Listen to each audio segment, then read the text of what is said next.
वसंतदास चेतनशील कीर्तन मण्डली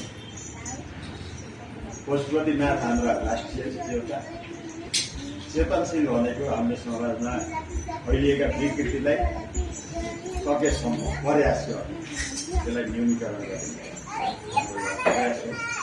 हामीले त्यसलाई चेतनशील राखिएको यसमा कसरी सम्झाउनु पर्ने एउटा चेतनशील भजन कीर्तन मण्डली त्यसमा हामी पुरुष 6 जना छौँ भने महिलाहरूको विशेष योगदान त्यसमा 20 जना हाम्रा मोहन गार्डन उत्पन्नका महिला दिदीबहिनीहरू हुनुहुन्छ एकदम सक्रिय हुनुहुन्छ।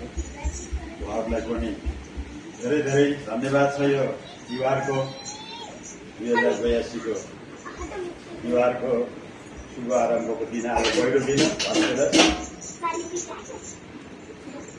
धेरै धेरै शुभकामना ऊर्जा बढ्दै जाओस् र सक्रियता बढ्दै जाओस् निरन्तर कहिले पनि एउटा नहिलाओस् भन्न चाहन्छु। हामी हुँदा र यो दिवालीको सबैमा मङ्गलमय शुभकामना। आज हामीले भजन सहित भैलोको सुरुवात गर्नेछ। हामी प्रवासमा भयो भने आफ्नो संस्कृति आफ्नो मौलिकता जगेर्ना गर्नुपर्छ भनेर हामीले यो कार्यक्रम सुरुवात गरेका हौँ। हामीले पर्व अनुसारका कार्यक्रमहरू गर्छौँ। हिजोमा पनि हामीले कार्यक्रम गर्छौँ, अब यो तिहारमा पनि गर्दैछौँ। यो अहिले मात्रै होइन, अहिले साङ्गठित भएको हाम्रो भैलोको त हाम्रो 5-7 वर्ष पहिलेदेखि 25 वर्ष पहिलेदेखि यो कीर्तनहरू चलिरहेको थियो।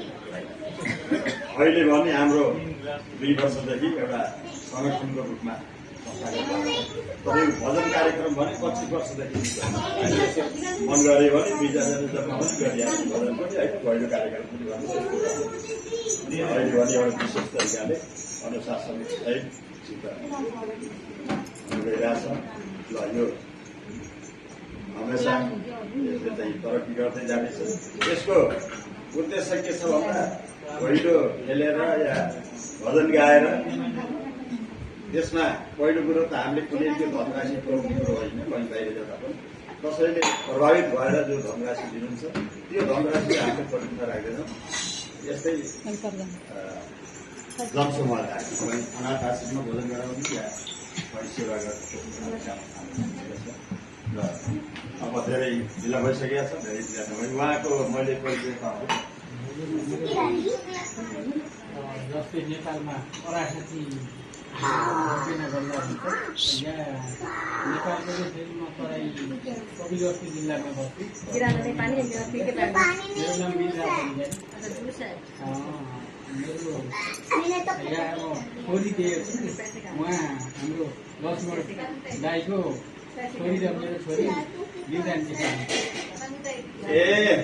स्वागत छ हाम्रो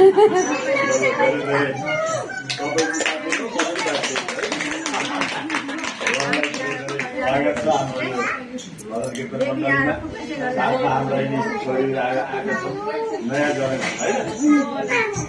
यहाँहरूलाई पनि धेरै धेरै अब हामी भजन पठन